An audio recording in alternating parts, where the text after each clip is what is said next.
ba government naye nga mu butuufu ani alondoola omukozi wa government kansala olaba nti awo tulina okukolera abamu so bwe liba nga tteeka liyisibwa omwami w'omuluka omwami w'eggombolola alagira omwami w'omuluka omwami w'omuluka n'ateekesa mu ki mu nkola kansala n'alondoola alabe kye baasazeewo kiteekesebwa mu nkola nti katubawe ekyokulabirako ekiri simple batandika otunuulira kansala waabwe nga Dr. Ronald bwage nti omuntu gwe twawa obuvunaanyizibwa busobola eggombolola etudde eyisiza bayiro nti buli maka mu ggombolola eno ngabeereko akatandaalo ngabeereko n'ettooyi nga n'ettooyi eyo eriko akagirikanya akanaaba mu ngalo ne sabbuuni byebintu bina kati kansala ku kyalo kyewamugwe wali omulagireko ng'alondoola ebintu ebyo nti mwami Katumba gye baliko ssebo nkedde wano nzize kulondoola mani ku ggombolola twakiyisizza njagala kulaba ku ttooyiyo ndaba akadompola ndaba esabbuuni ndaba akataka kati ate awo njagadde enkuddire nti wosisinkana nga tugamba gavumenti tekoze ani abatakoze ku budde olaba nti naawe anenya gavumenti oli party of obutakola so kitegeeza nti wetunaba bakutuukiriza ffenna buli muntu alina okulima olubimbiro kubanga etteeka lituwa buli muntu n'abaako ne paati gy'alina okukola ki okuzannya kati naawe nga kansala wayisadde etteeka abaana balina okubeera ku ssomero osanze abaana batambula kale gwe oyinza obutasobola kukwata mwana ono genda ew'omwami w'omuluka omugambe twakulagira abaana balina okuba ku ssomero oteekesezza mu nkola lwaki abaana basanze mu kkubo nga bakola ki abataayaaya twakkaanya tulina okuba n'obutandaalo buli kanso betudde eyita abakozi ba gavumenti bagiwa accountability biki bye bakoze bano abaami beggombolola w'omuluka kubanga kanso ye bavunaanyizibwako naye bwesanga nti kanso etuula ng'eyogera ku bintu birala nnyo ogeza ensako yaffe bagyongeza ddi leka naawe ng'endwadde ziri eri eziva ku bucaafu zitta abantu batandika okubaganya ku birowoozo oluusi njagala kuwa ekyokulabirako mutuula mu kansala n'aleeta ekiteeso ewaffe ku ssomero ly'ewaffe nti abasomesa batuuka leeti kansala yakireese kati nno bw'aba akireese ng'akireese nti ayagala kutekinga action naye ate oluusi luba lugambo nga talina na evidence talina nakiwabula akireese buleesi kubaako nakyakola ki kyateeka ku fulo naye nga kansala omutuufu yalikoze eki genda ku ssomero londoola olabe abasomesa batuuka mu budde mulaba si kyo kiri genda ew'omwami w'emuluka omugambe gundi kyensanze ku ssomero wali abaana batuuka mu budde obutali buki butuufu oba abasomesa tebaliiyo bw'omala kireete mu kanso nga si mboozi wabula nga ne lipooti ogikola ki ne evidence egirina kubanga ebintu bya gavumenti si byangu oleeta wolokoso nti ngenda kusoma mwezi bweziti nali ku ssomero wegundi bwekiti natuukawo saawa bweziti nasanga omusomesa nakola ki owe action omwami ow'eggombolola watandikira okuvunaana omuntu ono awo ojja kuba okoze bulungi nnyo era ng'otuukiriza obuki obuvunaanyizibwa omukyala ali ekirinda obanga kansala kuba Dr. Senga wali bwe yabadde ayogera alina bye yamenye bye nawandiise wano mu buweereza amasomero amalwaliro enguudo zino sifida roads na security eno eyaffe entonotono obubbi obwo bamenye ekiyumba ne babba embuzi biki bwe bityo ne community development enkulaakulana y'ekitundu naye katugyeyo amasomero bokka kuba ndowooza era nali nnyumyamu ne Dr. Senga we laga nti kansala yennyini yasanga omusomesa avuga booda n'amugaa nti ntwalaako katale mu budde bw'okusoma ate n'amalengera naddala gavumenti eyonoonye ebyenjigiriza bye emboozi gyekugambye ey'omukanso kati olefuuse ki mboozi tunyumyako buki naye nga twerabidde obuvunaanyizibwa bwaffe nga kansala paati kitoyina okuzannya nti mu buweereza nti obuweereza buno bwonna buli ku mutindo ogusaanidde era ojja kwesanga nga wano bajja kubeerawo nnyo okwekwasa bino byenkugamba dinako kati kubanga omuntu kansala ateekeddwa okuba nga yasoma kale ndowooza mu tteeka teyandibadde teyasoma naye ndowooza ebintu ebimu tebyetaagisa nnyo okusoma era kyonyinza obutakiremerako nnyo tennonyamu abataasoma bano munansonyi wamuba gye muli naye bukimanyi bulijjo tukyogera nti bulumu obuzi kati ngenda kubalumyamu balina kebeekwasa nti nze bwe saasoma sirya nze siriiwo omusomesa ajja kugenda akawungeezi asomese mumuleka omusajja avuge kabooda ke mpaka saa 6 ajja kusomesa afuta lanki kansala ataasoma kiyinza okumwanguyira okukola statement eyo kubanga talina value tamanyi value ya kusoma. After all ndina kansala nga saasoma. Ntula ne bano abaami b'eggombolola abasoma ntula nabo ku mmeezi. Bafuweeta Luzungu nze njogera Luganda. Kati omugamba ki? What would be your advice ku balonzi? Kuba kati etteeka liyinza obutakyuka nkya. Naye abalonzi basobola kuba bennyini okwekolamu omulimu nti kansala atamanyi kusoma na kuwandiika. Kakati kamuyambeko manyi. Era tuyanze. Ekisooka mu byonna mu mateeka aga local government. Council eya sub county yaweebwa obuyinza okuteekawo obukiiko obulabirira amasomero aga primary. Council y'eggombolola yebalonda. Yes. Obukiiko obwo bulabirira essomero ne bukola lipooti mu council. Council neesalawo okusinziira ku lipooti. Kaakati toyinza kugamba nti gwe kansala bwe baleeta erinnya lya ssentebe w'akakiiko k'essomero primary school kuba bwe naayogera limba jagamba njogera lyewaffe gwe n'okkiriza afuuke chairman naye ng'okimanyi tasobola kusoma lipooti edimasa bwajjommuwa. Okay, muteeka kuba baali bakola etteeka eggwanga yali kyakula nga waliwo ebitundu ebitaliimu bantu basoma nga bonaga nti ssentebe alina okuba nga alina diguli katajja kubeerayo. Bonaga nti ssentebe alina okuba nga alina certificate katajja kubeerayo. Naye bwe mufuna omukisa nga muli mu kitundu kati ng'eno gye twogerera wano mu Central Uganda ekikuteesawo kiyamaani w'akakiiko akalabirira essomero nga tiyasoma kiki mu bantu bonna kubanga headmaster ajjamuwa lipooti. Atunulire ntunulire. Kati council omwanyiraza akugambye ate kyekituufu tebakola etteeka olw'embeera gye nkugambye baagamba nti muyinza okuteesa mu Luganda oba mu lulimi lwammwe naye ekyomukisa omubi bye musazeewo biwandiikibwa mu Luzungu. Bye musazeewo biwandiikibwa mu Luzungu. The record of the meeting must be in English.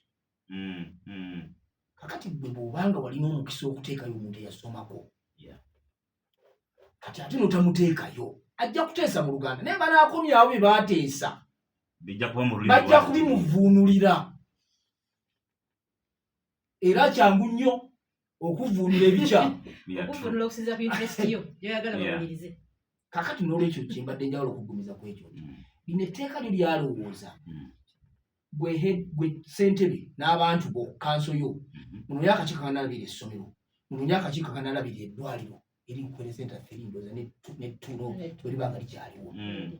Ekirala etteeka ligamba nti headmaster w'essomero alina okukola kye tuyita performance agreement mu buwandiike ng'agikola n'omwami w'eggombolola buli mwaka.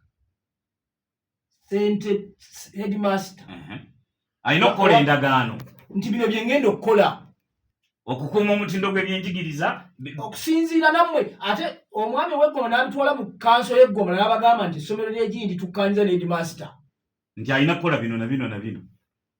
Era bwe tuba tugenda okusupervise nga tetutambula butambuzi tukwata kino tugamba nti waayi omwaka bwe gwali gwagamba ojja kusaawanga omuddo mujja kutuukanga bulungi mujja kukolanga bwe biti abaana bajja kufuna first grade bwe bati otuuseewa bwe bwali obuyinza obwo. Kati ekibuuzo kyali badde nti munaali kakisimba buuze mmwe mu ssomero ly'ewammwe mwali mulabye akakiiko k'eggombolola nga kazze ku ssomero na agreement ze baasayininga jeziri omaye bazikola headmaster bwaziwandiika nga ziwa bodaboda azitwalewa obanga agamba njagala kunsayinira ku mpapula zange basingana mukubu nsayininge wange asayiningako nakigenda compliance ne chief tagenda kuba ne council yali badde mubuuza nti tulina amasomero 10 mwakanyiza ki nedda teekamu kino fe tulina okumeka sure nti waliwo toilet ate ng'eri clean balina okusaawa omuddo ekyo kyekireetera headmaster okugira abaana ku makya kwasembula agamba nti tusooke tusaawe omuddo mutuma tugende mu kilaasi kubanga kiri mu buwandiike. Kati ebyo byonna bye byali ebigendererwa intention y'etteeka era kye twagala okujjulikiriza wano ffe tukole omulimu gwaffe tugamba abantu temuzanyira mu kulonda n'abantu okuwaayo bino bye balina okukola.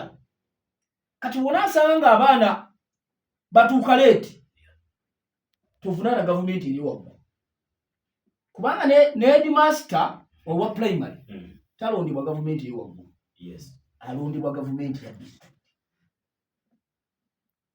district yemuleeta ku ssomero n'abasomesa be. Kaakati essomero bwe ligaana erya primary okukola gavumenti ye Kampala ojagazayo si ye yawandiisa omusomesa si ye mulondoola contract yagisayininga byalina okukola ne bigaana okulondoolwa. N'amalwaliro bwe gatwe gali abasawo abakolako balina okuba nga basupervisingibwa councils ezo. So basabo ne banyaba batuwuliriza bannayuganda, omulimu gwa kansala w'okusabukawunti si gwa kusaagasaaga, mulimu ddala era buvunaanyizibwa. Munoonye abantu abagugwanidde ate mubasabe nabo babannyonnyole kuba kati manye abamu bakomye okusaba kalulu mulundi gwakubiri. Mubabuuze lwaki ebintu ebisapozire okuŋŋaanya ebisaasiro, obuyonjo mu trading center, okwenforcinga public health mwanyinazo okimanyi bulungi twakikola. Era ku ggombolola okuliko omuntu ali in charge of public health okuyigiriza health assistant okujja n'agamba nti gwe yonja wano byobadde ogayo bya toilet n'alambula mulimu gwe naye tebakukola. Kati bano bakansala baali badde babuuza omwami w'eggombolola lipooti ziri luddawa ezo byobulamu ziri luddawa. Kati abantu beekwasa era mmanyi bajja kigira nnyo bannaffe naddala bano abali mu byobufuzi abali mu opposition. Kakati ebikozesebwa biri luddawa mwabagamba ebikozesebwa. Etteeka kye lyagenderera nti omuntu abeere gy'abeera, obuyinza kansala abeerewo mu ggombolola omwo. Toyinza kugamba nti kansala tasobola kutambuza bigere kutuuka ku ssomero nga tebamuwadde mafuta kuba almost wabeera. Kyekyali kigendererwa nti kakati bwe munaabanga nga buli kantu n'akatono balina kuva ku district bajja kutandika okugamba situlina mafuta, tulina mmotoka, tulina pikipiki. Kakati mukole kugombolola era bakansala batambuza bigere ne bagenda ku ssomero. Kakati naye ku district nobuuza wano Masaka oba awalala wabwe mwali mulaga kansala nga bazze officially singa manyira byagambye si kukola biboozibozi kujja kuwoza mpolampola bangambye tokola boti nkola boti ne officially kansala oba nabo balimu ba ministers bozi minister w'ebyobulamu oba minister ow'ebyenjigiriza oba ebyenguudo tibagenze ne bagamba ntuzze headmaster ita assembly twagala kwogerako n'abaana n'abasomesa. Obutamiivu buyitiridde. Lwaki basomesa babeera mu mwenge essaawa 4 nga bakansala be bakola ekyo? Bwe buvunaanyizibwa bwabwe. Era kimanyi kati abawuliza bali mu kwewonya bakakasa byayogera bikakasa. Kiteeka ekyatulesezza ono. Wabwe tubyogera ffe bano bagamba wali obeddeko omwami w'eggombolola. Nedda. Kakati onyali omwami w'eggombolola. Kakati sibasebo ne bannyabo. Bwe bakuba obuyinza bwe n'obugabira omuntu atagwanidde ebivaamu tonenyanga bantu. Kati fe omulimu gwaffe leediyo ekumenyaamenyeramu bano abantu.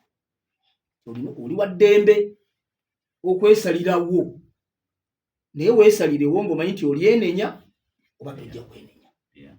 Kati sebo nnyabo oyinza okwongerezaako. Naye nga bw'ojja kankubuuze na kino kuba kyenzudde abaami b'eggombolola nga bwe tubagenda nti mwe ba technocrats mwe bakugu kati gavumenti bw'ebaleeta nga mutuulira obukugu obwo nga mubeera in cahoot ne bakansala. Sigamba gwe ngamba bagombolola chifu banaabwe osanga ne gombolola chifu ng'afaanagana ne kansala. Mbadde ndaga. Aha. Ese.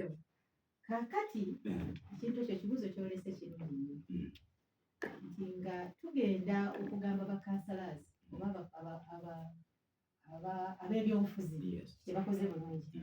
Olowooza okunenya okusinga kwali soose kuffe. Bagombolola ki?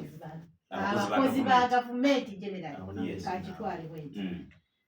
Nti omukozi wa gavumenti buli kyokkola akimanyi. Naye atuula mu comfort zone. Ng'agaanye bugaanye okukola kyalina okukola. Naye ng'akimanyi.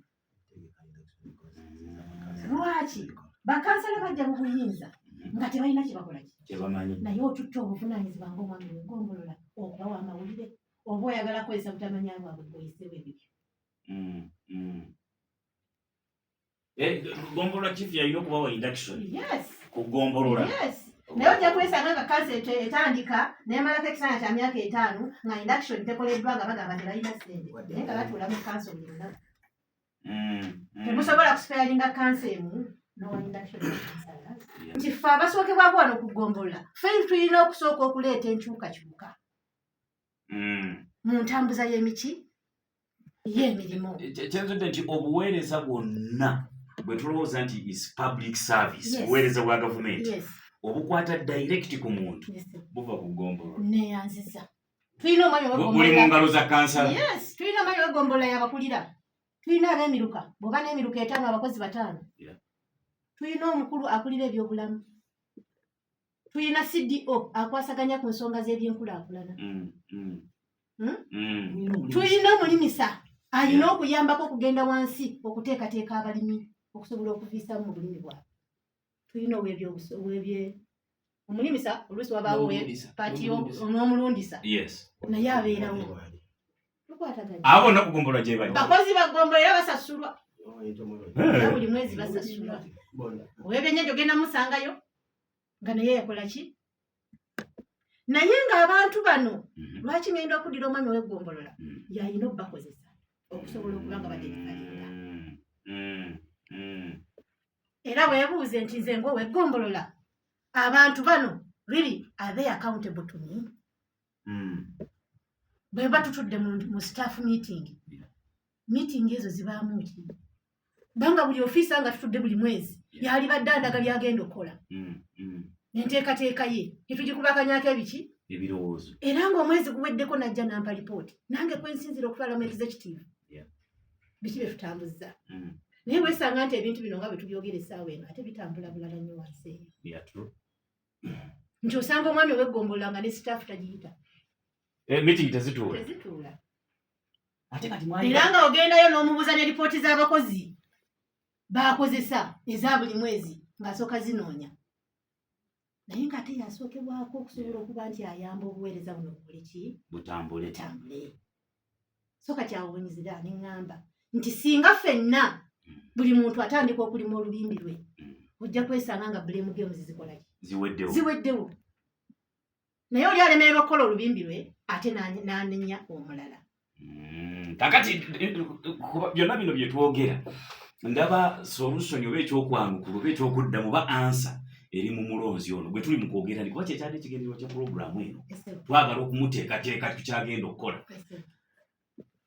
Gombolola chief ono ayinza nga bwogambye mu bugenderevu naga nti kasita tewali ajja kugira ne bakansala tebabiriiko nange kanfune musaala kigwerawo ne bakansala bennyini nga tebamanyi kyakukola. Naye lumu nali nnyumya ne namuto wange yakwetako ekkalamujje eyo kibooziboozi ekyo nakinyumizaako ne Dr. Segawoyo nti oli yalaba yava eno ne mentalite yaffe yeeno basajja bakeera kukola sitooli agenda okola abasajja bakeera kutulaawo n'obutebe ne banywa omwenge abuuza ssentebe waero si ffiri nga bali mu mmotoka batambula nga wajja yamaani abasajja beeno mukikola mutya okubaleka ne bakeera nga okunywa omwenge.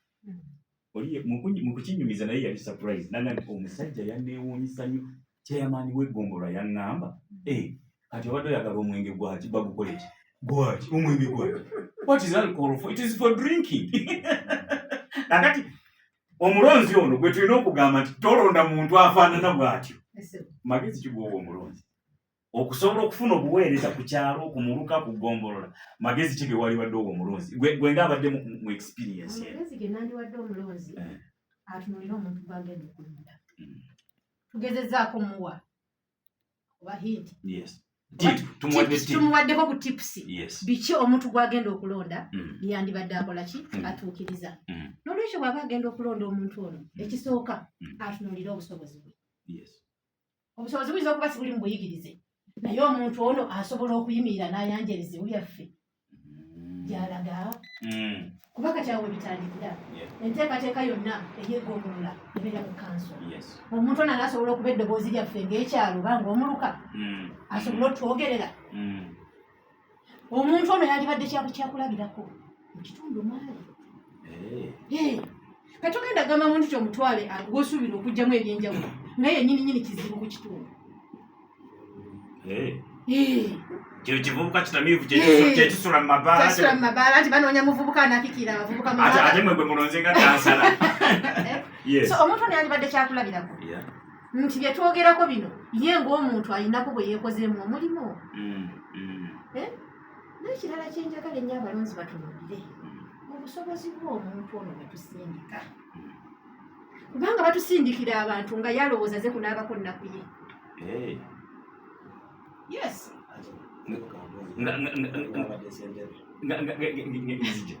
ayagala kweyozaako aze kunaaba nnaku waliwo gwe nawulira ebyo yagamba nze naafe siyitiddwako wonale kati omuntu bwato ye bwatuuka mu kanso obwongo bwe bwonna butandika kulowooza nfuniddewa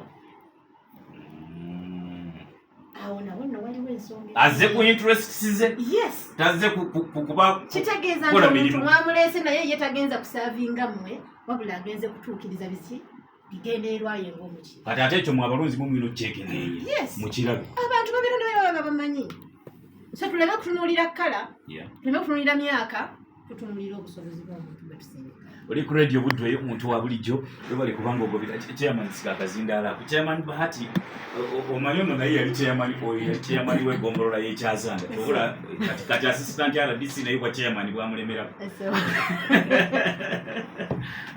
soko tuwa experience yo mukulu Bahati okusookera ddala nja kwebaza omukyalo ono byasomesezza omwami w'eggombolola omuwumuze simanyi oba bw'abadde akyali mu active position eyo gye babadde asobola okubisomesa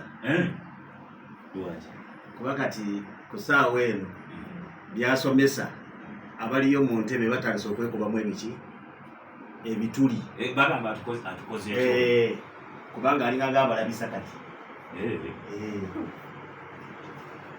bw'otunuulira emirimu egisinga bwe gifiira abaami ab'eggombolola bo bennyini bakoze kyaki kyamaanyi okusinziira nga bwakunnyonnyodde mu kanso mwennyini bino bye beekwasa ebya ssente omuntu asobola n'okusomesezaamu omuntu ekyokukola nga kansala n'ategeera obuvunaanyizibwa bwe naye waliyo kanso ezimala emyaka 5 nga bwakugambye nga okuva lwe balonda bakansala tebafunangako kumanya buvunaanyizibwa bwabwe naye ng'ate obuvunaanyizibwa obwo buli mu mikono gya sub-county chief ekyokubiri waliwo woosanga nga sub-county chief kyekizibu ate waliwo woosanga kanso kyekiki ate waliwo woosanga nga abalonzi kyekizibu nga chairperson ateeka mu nkola ne kanso ye ebyo ebituufu ebyali badde bikolebwa tasobola kukulembera bisanja bibiri deka naawe bulijjo n'osanga ssentebe ng'amaze ebisanja 3, 4, 5 yoyo oli ansa gye yaleeta nti omwenge bagukola ki omwenge gwaki bantu mubaleke banywa omwenge naye bonna osanga chairperson ne kanso ye agamba nti ku kyalo abateekesa mu nkola nti embaala ziggala saamuka muteeka okubeera ne toilet muteeka okubeera n'obutandaalo muteeka okubeera abayonjo muteeka okukola bulungi bwansi oyo tasobola kukulembera bisanja bimeka 2 oyo abaweeki alina olugezigezi abo tebasobola kukulembera bbanga ki nekyo n'osanga nga gwe bazaako era ebizibu biri ebiki biyitirivu abalonzi bennyini oyo gwe baagala abakola bulungi ekizibu ekirala n'okisanga mu chief n'abakozi be kubanga be baali badde nga ba enforcers mwebyo ebibadikoze eki bisaliddwawo naye nga nabo bafuuka nga basaba kalulu nga nabo baagala kusanyusa abantu. Ono health assistant gwayogedde ng'omulimu gwakola kunoonya ani azimba akayumba ng'era musolozi naye nga tasobola kugamba nti ani atalina katandaalo ani atalina kabuyonjo ye yalibadde akinfoosinga naye nga ye ayagala kumanya ani azimba akayumba ng'ere mukoleki ngende musolozi ani yakoze akawoteeri ate nga ne sente oluusi azijjayo ate ne zitajja muki mu local revenue ow'eggombolola. So kakati ebizibu ebyo biri sayidi ki sayidi zonna bino ebintu bikulu naye lwakuba obudde buba buki buba butono nga byetagako n'okkuba ebimeeza mu byalo eyo abantu babakunge bakuŋŋaane babakole ki n'abalonzi bennyini tubabuulire nabo bategeere kubanga ebimu ku bizibu ebijjuza amalwaliro biva mu maka mwennyini mwe bawangaalira. Amaka galimu obuyonjo tegalwalalwala naye osanga omwana maama amuwadde emmere omwana ali wano ali mu kulya ate n'obubi buli wano ate omwana tayawula bubi kizibu kyabwo na mmere ayinza n'okukwata muno n'akwata ne muno omwana omuto. So kati ebizibu ebyo byetaaga obudde bungi abantu basobole okuba nti binogerwa eddagala naye ate ne gavumenti egaba obuvunaanyizibwa eyina byeyina okubikkulira ate era abalondebwa lwakuba nti kati guno omulembe gwa social media bugenze buyina bye gutereezaamuko naye nga edda okusookera ddala nga kanso yeeronda abasigiritole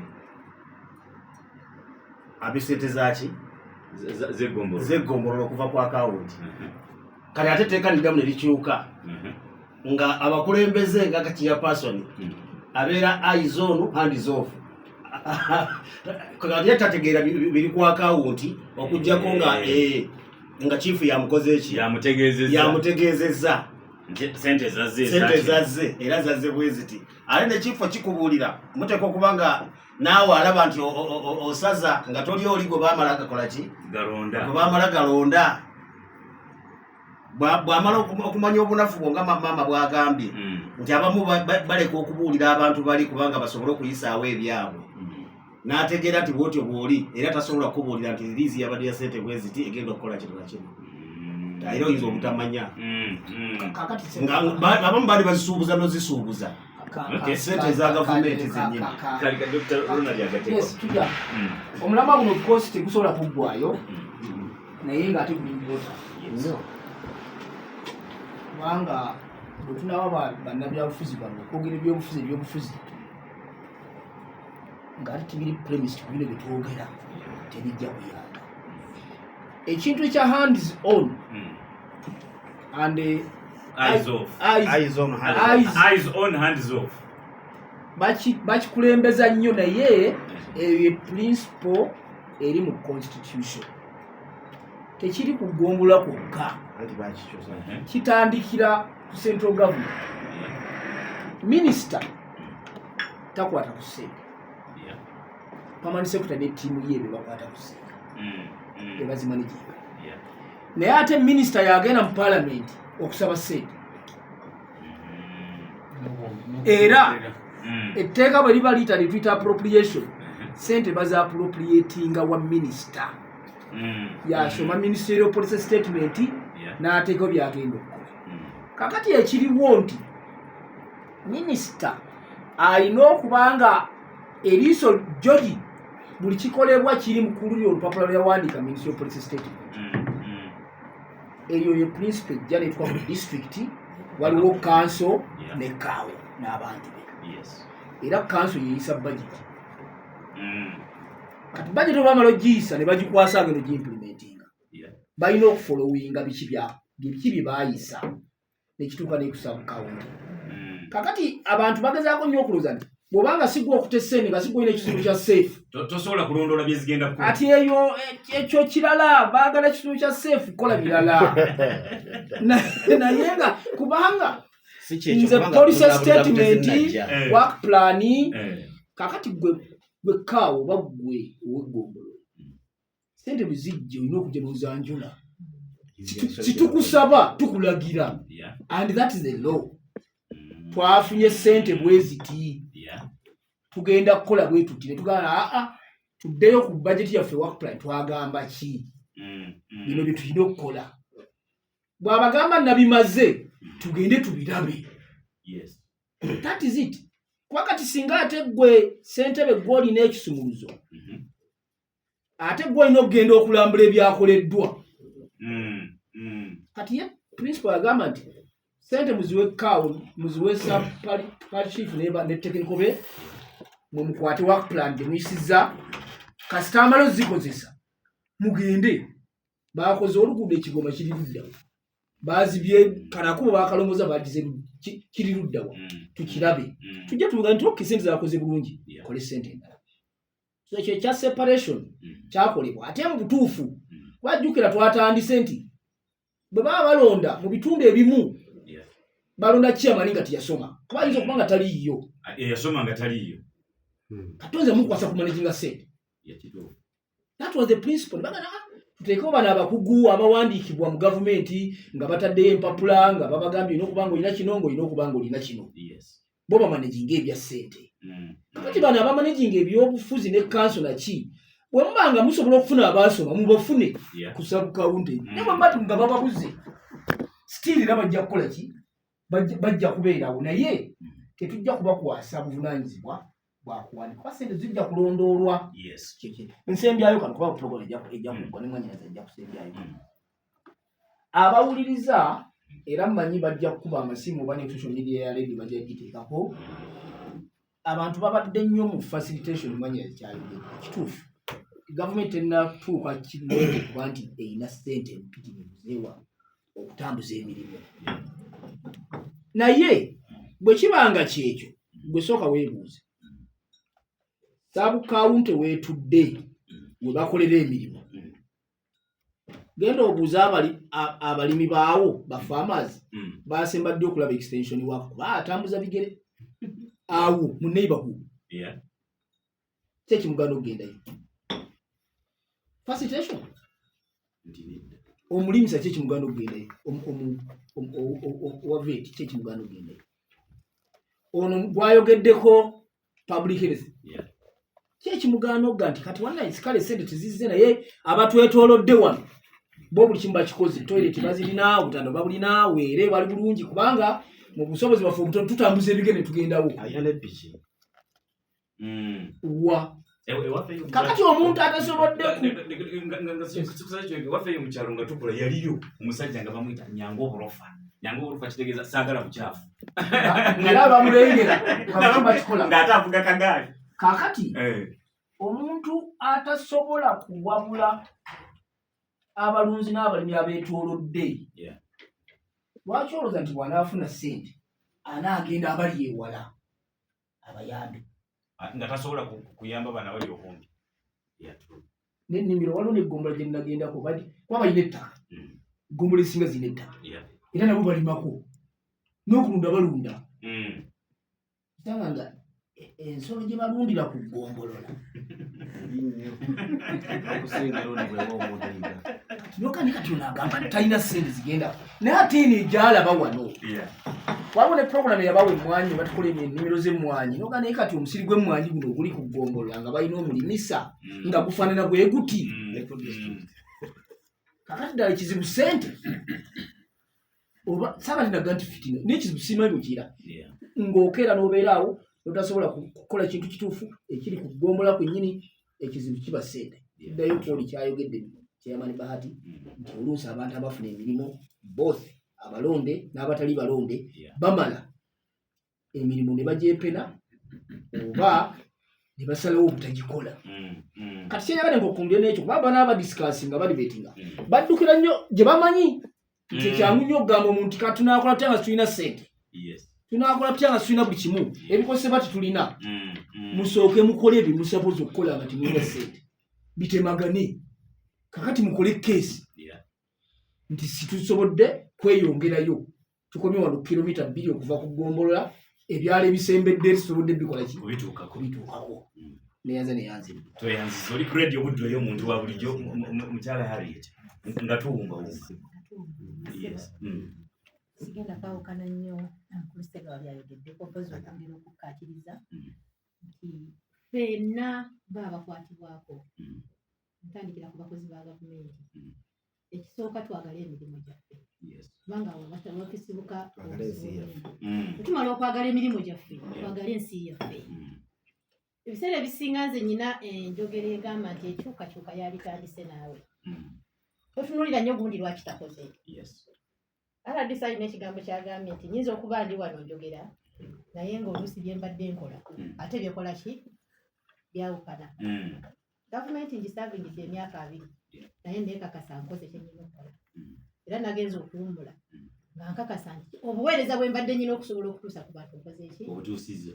Abali ku masimu bajja kuba nkakasa sibajja kubulayo awa wiitinensi gye mpitidde naye mbadde ngezaako situgaana okubonyera tekubulawo nga ona Dr. Kasagala bwagamba tukkiriziganya nti obuweereza ssente ze tufuna mu magombolola tizimala ekyo nzikiriziganya nakyo naye ako akatono ke tufunye tukatadde mu nteekateeka entuufu oba tukakozeseza butuufu. Omuntu asinzire ku ekyo ekituufu ky'okoze oba oluusi otandika okuloobinga osobola okufuna ekirala ekisingako ku ekyo. So nze ndowooza tuddeyo mu mbeera yo bali ngambe tulokoke oba twekube mu mitima ffenna naye nga nsookera ku mukozi waki kubanga tuli bangi ate tusasulwa ate bwe babaleetayo batuleetayo lwa bukugu ate bwe tugenda okusaba emirimu tugamba tujja kukola era tutuukirize ebikoze eki olwekyo nga bwe tulayira tusooke tutuukirize ne gavumenti kwena esinzira ku buweereza bwaffe ebenga naye oluusi etandika okwongerako ku kye tuyita facilitation awamu ne ssente ezikirira wansi gavumenti z'ebitundu. Oli ku radio buli omuntu wa bulijjo mbadde saagala kubatanga temunafuna feedback njagala tufune esimu nga 2-3 ku nsonga eno tulabe. Ampuliriza ekira ku noti 75298955 ne noti 78572228 z'essimu zojja okuyitirako bw'oba ng'olina kyoyagala okubuuza oba kyoyagala okugatta ku mboozi eno eyaloko gavumenti obwedda gye twogerako ate nunagenda mu mboozi ndala. Oli ku radio Buddu wala nange nkulamusizza Toofa. Toofa naliwaka mukama waffe mulamusize nnyo ekyaliko okumulanga kumpewo era kulabira kupoozi okugumira mu mutima ate ensoka gyekwogerako soka nnyingi naye batimaidi nange sokwesiba kubakaka esaajo badde eki ate nga nina obusobozi era bamuyita nga kutubadde nja kubiyigirize naye abalimogeddeko abakaawo kifu yagezagezaako naye abalimisa abasawo b'ebisolo olabagere ku ggomba ne ku disitulikiti naye wansi tebasa kati n'obuuza ogulawo kyabona omusawo w'ebisolo kujja nga bagambye nti waliwo kamakundi oba kiwandika zemunti obalaba naye ng'atolibalya zemunti tosobola kubonya mulimisa tosobola kubonya musawo wa bisolo iwansi gye bali ate bakakala omugambira tebamaki twagenda kuya ssente tebamanya kigendwa kyabwe. Nkale tweyanziza mukama kutumidde beera bulungi Toofa nagewange nkale tweyanziza Toofa. Oli ku radio Buddu wala radio Buddu okoze otya radio Buddu wanje naawe bali kuwuliriza nanakani kuzendo kyangolola mugwakozi sinentereza yamwe omukolo kigaba kyegenda naye nsanyuse nnyo singa tuleka projektizi Buddu awo kiba kirungi nga tubala bamuteesa kati ku mulamwa era kituufu ebirendo kirakungako muri misawo g'omuyasa era wamagamba agezeko nga ku muluko oba ku zoonizi komakula tulina omulimisa kugombolola ninawo ebisolo bajja nga bagenze kugenda nte webale kuweereza nkale tweyanziza webale kuwuliriza. Ku radio Buddu omuntu wa bulijjo oba oyagala kutulaba okufuusi tuli ku Facebook live ya radio Buddu noonya radio Buddu 98.8 FM ne 95.5 FM ojja kutulaba kwetuli live radio Buddu wanje nawe bali kuwuliriza. Yes Steven ekyana mukaaga kakati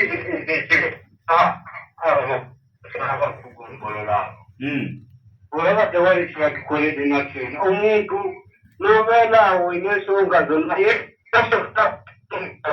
n'abagunjula ku nsonga zammwe Kale tweyanziza abadde awo bujibuka kafuti ensonga zibeerawo ku kyalo naye toyinza kulaba kansala nga ze mulimisa wali abulamu nga ze kuzibalungamyamu. Radio Buddu Gwosembayo tugende mu nsonga endala. Wanje? Nawe bali kuwuliriza. Ekitulensusa mu kabeerere. Abasinga bamanyi obukibiringine nekyakala. Kati nekigenda okubuuzaamu okumanya. Nga chairman wa LC wano yewo njikiriza egenza kubenja naye kitabo kuba etteeka ligamba litya Kadesha fish chairman wa bakukere kutamkaseni. Kale tweyanziza. Kale ndowooza oyabuze ekibuuzo LC1 yene yetya. Obuweereza bwayo buli butya etteeka ligamba ki? Nabo bakola ng'owegomba nga bwe tulikuba ate ku LC1 tewaliyo mwami wa LC taliyo. Ku LC1 tewali mwami wa LC naye LC1 ezibeera mu muluka ogwo zonna zibeera anda omwami obw'omuluka. Yabeerawo nga technical person ku level kubanga ateekayo obukugu mu byonna nga bwe tubyogeddeko era waggulu. Kuba abantu abamu tulina kyetutamanyi n'ekirala nga oyo anyambye n'akireeta ekya LC. Ne LC zirina obuyinza okutetenkanyiza LC yaazo. Ne zikuba wansi olukiiko ne zivaayo n'ebizibu ebiziruma ne biziweereza ku level ey'omuluka.